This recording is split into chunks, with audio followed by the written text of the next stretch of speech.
दोस्तों ये कहानी है सूरत शहर के उस घर की जहां एक पत्नी ने अपने ही पति को खाने में जहर देकर और उसका सांस घोटकर यानी कि मुंह पर हाथ रखकर उसकी सांस बंद करके उसको मार दिया।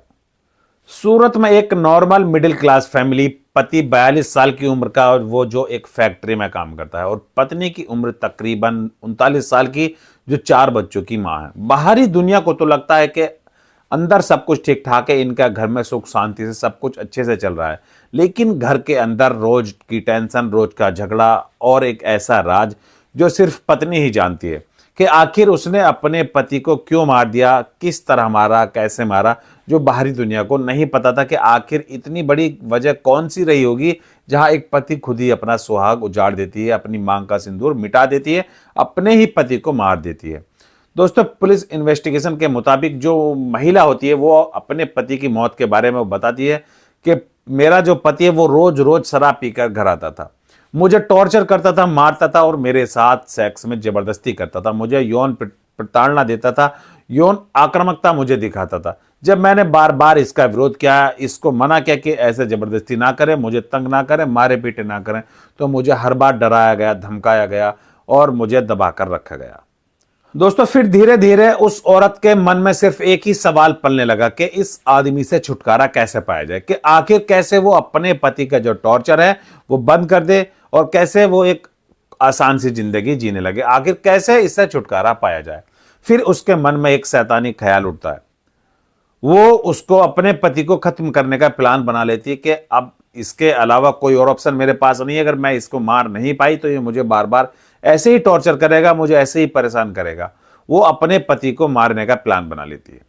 फिर वही एक रात आती है जिस रात में वो इस खौफनाक अपने प्लान को अंजाम देती है। जब पति हारा थका अपनी ड्यूटी से लौटकर घर आता है तो पत्नी उसके खाने में जहर मिलाकर परोस देती है, और पति जब वो खाना खाता है, खाना खाने के कुछ ही देर बाद वो बेहोश सा होने लगता है। वो सोचता है कि मुझे ये ऐसे ही चक्कर आ रहा है, थकान चल रही है। वो खाना छोड़कर अपने बेड पर जाकर लेट जाता है, और यहीं से शुरू होती है असली खौफनाक कहानी।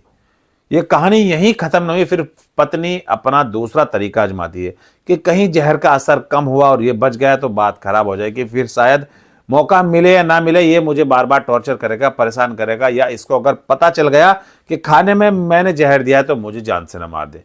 फिर वो उसके पास जाती है और उसका मुंह और नाक को बंद कर लेती है, उसका सांस घुटने लगता है और वो फिर मर जाता है।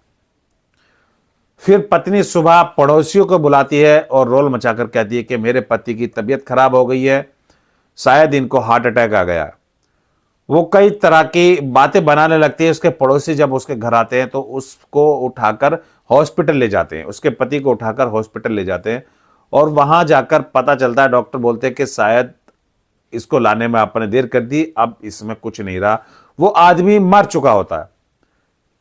फिर पोस्टमार्टम होता है और पहली रिपोर्ट में तो कुछ ऐसा क्लियर नहीं आता है। सभी को लगता है, डॉक्टर्स भी मानते हैं कि शायद ये नेचुरल डेथ है, हार्ट अटैक से हुई है, वो उसको नेचुरल डेथ मानने लगते हैं। लेकिन तभी फॉरेंसिक की रिपोर्ट आती है। जब फॉरेंसिक लैब से रिपोर्ट आती है तो वो उसको बताते हैं, उस रिपोर्ट में साफ लिखा है कि ना तो ये नेचुरल डेथ है और ना ही ये हार्ट अटैक है, इनको जहर दिया गया है और इनकी मौत सांस घुटने से हुई है।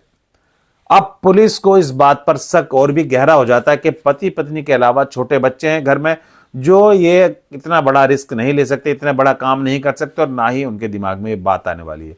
फिर वो उस औरत से सख्ती से पूछते हैं। फिर वो औरत कुछ ही घंटों के बाद टूट जाती है और सब कुछ अपना हाल दिल बयां कर देती है। वो पुलिस को बताती है कि मैं रोज अपने पति का टॉर्चर सह रही थी, वो मुझे परेशान करता था, मारता था, पीटता था, मुझसे झगड़े रखता था।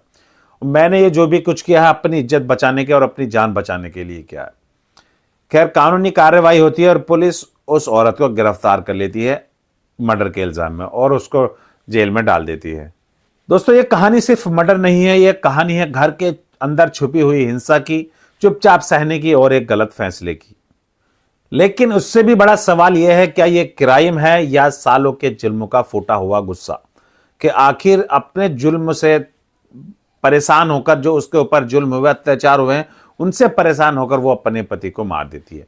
खैर, जवाब कोई भी हो, अब एक घर उजड़ चुका था, बाप का साया बच्चों के सर से उठ चुका था और जो मां अब जेल के अंदर बंद हो गई थी।